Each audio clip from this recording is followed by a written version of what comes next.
இந்த வீடியோவில் என்ன பார்க்க போகிறோன்னா சூப்பரான ஒரு ஹெல்த்தியான டிஷ்ஷு தான் நம்ம ப்ரொக்கோலி. ப்ரொக்கோலி வந்து ரொம்ப பிடிக்கும்னு சொன்னால் யாருக்குமே பிடிக்காதுன்னு தான் சொல்லுவாங்க. ஏன்னா நம்ம பெரியவங்க விரும்பி சாப்பிடுவோம். ரொம்ப ரொம்ப ஹெல்த்தி. ஹார்ட் பேஷண்ட்டெல்லாம் வந்து ப்ரொக்கோலி ரொம்ப கம்பல்சரி சாப்பிட்ணும்.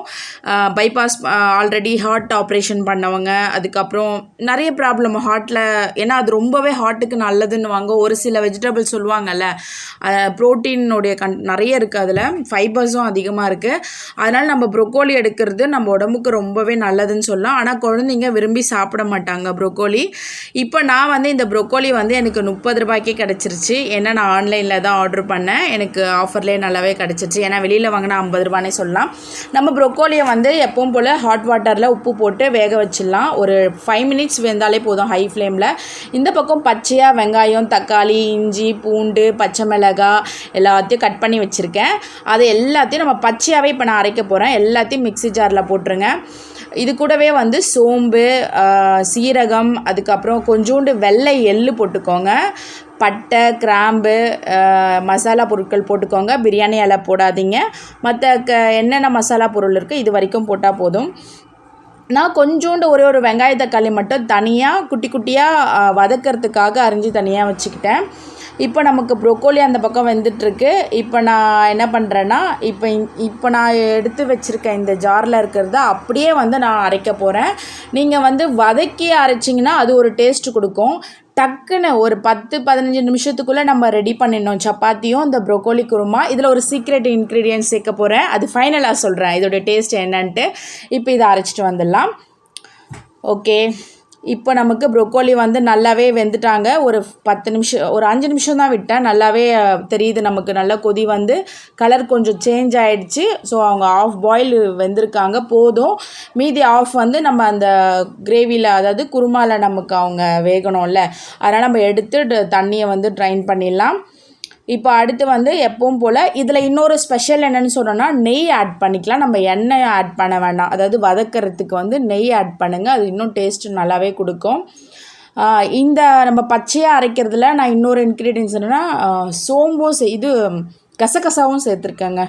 ஏன்னா வந்து சப்பாத்திக்கு பண்ணுறப்போ நம்ம கசகசா நார்மலாக சேர்த்தா ரொம்பவே நல்லாயிருக்கும்.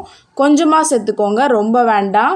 ஏன்னா நம்ம கடைசியாக இந்த தேங்காய் கசகசா அரைச்சி ஊற்று, ஃபினிஷிங்கில் அரைச்சி ஊற்றுனா தான் அந்த டேஸ்ட் அதிகமாக இருக்கும். இப்போ நம்ம என்ன பண்ண போகிறோன்னா, வதக்கிறப்பவே கொஞ்சம் முன்னாடியே அரைச்சி, ஏன்னா பச்சையாக நம்ம இது பண்ணுறோம், அரைக்கிறோம். ஸோ அதனால் கொஞ்சமாக கசகசா சேர்த்துட்டா போதும். இப்போ நான் சொன்ன ஸ்பெஷலாக என்னதுன்னா, நம்ம நெய் தான் அந்த டேஸ்ட்டுக்கு வரத்துக்கு நெய். இன்னொரு ஸ்பெஷல் வந்து ஃபினிஷிங்கில் சொல்கிறேன், இதோட டேஸ்ட்டு கொடுக்கறது. கொஞ்சமாக கடுகு சேர்த்துக்கோங்க, பிரியாணி இலை, வெங்காய தக்காளி நம்ம வதக்கிறதுக்காக எடுத்து வச்சுருந்தால அதையும் சேர்த்துருங்க. நல்லா ஒரு வதக்கிட்டு, நான் வந்து தனியா மிளகாத்தூள் இதெல்லாம் தனித்தனியாலாம் இல்லை, நான் வீட்டிலே ஹோம்மேடாக வந்து அம்மா எனக்கு அரைச்சி கொடுக்குறது. அதுதான் சுக்கு, மிளகு, சோம்பு, சீரகம், மஞ்சள் கிழங்கு, பெருங்காயம் கட்டி இதெல்லாம் சேர்த்து தனியாகவே அரைச்ச மிக்சிங் மிளகாத்தூள் தான் நான் எப்போவுமே வச்சுருக்கிறது, யூஸ் பண்ணுறது எல்லா சமையலுக்குமே. அதனால் அது கொஞ்சமாக, ஏன்னா நம்ம பச்சை மிளகாய், இஞ்சி பூண்டு நிறைய சேர்த்துருக்கோம். ரொம்ப காரம் வேண்டாம், குழந்தைங்க சாப்பிட மாட்டாங்க. அதனால் கொஞ்சோண்டு ஒரு ஆஃப் இல்லை ஒரு 1/4 ஸ்பூன் தான் நான் யூஸ் பண்ணேன். நான் செய்கிறது பார்த்திங்கன்னா 3 பெரியவங்க சாப்பிட்லாம், 2 குழந்தைங்க சாப்பிட்ற அளவுக்கு தான் நான் செய்கிறேன் இந்த ப்ரொக்கோலி குருமா. இப்போ நம்ம பச்சையாக அரைச்சிருக்கோம்ல, அதை அப்படியே நல்லா பேஸ்ட் மாதிரி அரைச்சாச்சு. அதை அப்படியே அந்த வதக்கிறதுல கொட்டி நல்லா ஒரு கலக்கிடுங்க. கொஞ்சோண்டு மஞ்சத்தூளும் சேர்த்துக்கோங்க, லைட்டாக பெருங்காயம் வந்து சேர்த்துக்கோங்க. தனியாக தூள் பெருங்காயம் சேர்த்துக்கினாலும் சேர்த்துக்கோங்க, ரொம்பவே நல்லது தான், ஹெல்த்தி. பட் நான் மிளகாத்தூளிலே அம்மா பெருங்காயம் நிறையவே போட்டிருக்காங்க, கட்டி பெருங்காயம்.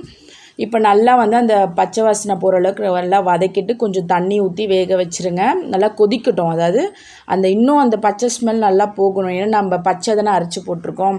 இப்போ இந்த பக்கம் நான் சப்பாத்திக்கு நல்லா ஃபாஸ்ட்டாக நான் வந்து சமையல் போனனாலே சீக்கிரம் முடிச்சு அந்த கிச்சனை விட்டு வெளியே வரணும்னு தான் பார்ப்பேன். ஏன்னா ரொம்பவே வெயில் காலத்துக்கு முடியாது. அதுவும் ஷிஃப்டிங் வேலை செம்ம டைட்டாக இருந்தது. காலையிலையும் வந்து டிஃபன் வெளியில் தான் வாங்கிட்டோம், ஏன்னா எல்லாம் பேக் பண்ணிகிட்டு இருந்தோம், வீட்டில் சமைக்க முடியாது. ஆஃப்டர்நூனும் வந்து வெளியில் தான் வாங்கிட்டோம். அதனால் நைட்டுக்காவது நம்ம வீட்டில் செய்யணும்ல, அதனால தான் ப்ரொக்கோலி குருமா வச்சு சப்பாத்தி பண்ணிட்டேன். இப்போ நம்ம வேக வச்ச ஆஃப் ப்ராயிலர் இந்த ப்ரொக்கோலியை வந்து ட்ரைன் பண்ணி வச்சுருந்தோம் தண்ணியை, அதை எடுத்து அப்படியே நல்லா கொதித்து வந்துருச்சுல்ல கிரேவி, அந்த டைம் போட்டுடலாம். நான் சொன்ன ஸ்பெஷல் இன்க்ரீடியன்ஸ் இதுதான். நான் திருட்டுத்தனமாக ஊற்றுறேன். என்ன அதுனா பால் தான், காய்ச்சின பால். அது ஒரு கிளாஸ் ஊற்றிக்கோங்க போதும், இல்லை 1/2 கிளாஸ் ஊற்றிக்கோங்க. ஏன் நான் சொல்கிறேன்னா இதுதான் ஸ்பெஷல். ஏன்னா அவ்வளோ டேஸ்ட்டு கொடுக்கும். இப்போ உங்ககிட்ட வந்து கேர்டு இருந்தால் கூட நீங்கள் கேர்டு யூஸ் பண்ணிக்கலாம், சூப்பராக இருக்கும். தயிரும் நீங்கள் கடைசியாக ஆட் பண்ணிக்கோங்க. ஒருவேளை என்கிட்ட தயிர் இல்லை, ஏன்னா நான் ஷிஃப்டிங் டைம், அதனால் நான் பால் யூஸ் பண்ணிக்கிட்டேன். ஆனால் பாலும் யூஸ் பண்ணலாம், நல்லா டேஸ்ட் கொடுக்கும். ஒரு 5 to 7 minutes நல்லா ஹை ஃப்ளேம்லேயே கொதிக்க விடுங்க. சூப்பரான ப்ரொக்கோலி பால் குருமா ரெடி. அதான் நான் சொல்லுவேன், அவ்வளோ டேஸ்ட்டாக இருக்கும். நீங்கள் தயிரும் யூஸ் பண்ணிக்கலாம், ஒன்றும் பிரச்சனை இல்லை, நல்லாவே டேஸ்ட்டாகவே இருக்கும். ஓகே, என்னோடய குட்டி பாப்பாவும் பசி, அப்புறம் என்னோடய ஹஸ்பண்ட் வந்து பசியில் வந்து அவரும் கலக்கிட்டு இருக்கார், சீக்கிரம் ரெடியாகும் குருமா ப்ரொக்கோலி அப்படின்ட்டு. சப்பாத்தி வந்து நார்மலாக பசங்க விரும்ப மாட்டாங்க, எனக்கு பூரி தான் வேணும்னு சொல்லுவாங்க. ஆனால் நான் வந்து ஹெல்த்தியாக இருந்தது வேண்டாம், ஆல்ரெடி ஃபேட்டாக இருக்க ஏன்னா நானே விரும்பி சாப்பிட்ருவோம், பூரினா எனக்கும் டெம்ட் ஆகிடுமா, அதனால் வேண்டாம் அப்படின்ட்டு சப்பாத்தி தான் சொன்னேன். ஓகேம்மான்னு கேட்டுக்கிட்டா, ஆனால் சோகமாக தான் இருந்தா. பட் ஆனால் பூரிக்கு இன்னும் டேஸ்ட் அல்டிமேட்டாக இருக்கும். இது தோசை, இட்லி எதுக்கு வேணால் யூஸ் பண்ணிக்கலாம், டிஃபனுக்கு அவ்வளோ டேஸ்ட்டாக இருக்குங்க. நீங்கள் நெக்ஸ்ட் டைம் பால் இல்லை தயிர் எது வேணாலும் ஆட் பண்ணி பாருங்கள், செம்ம டேஸ்ட்டாக இருக்கும் ப்ரொக்கோலி குருமாவில்.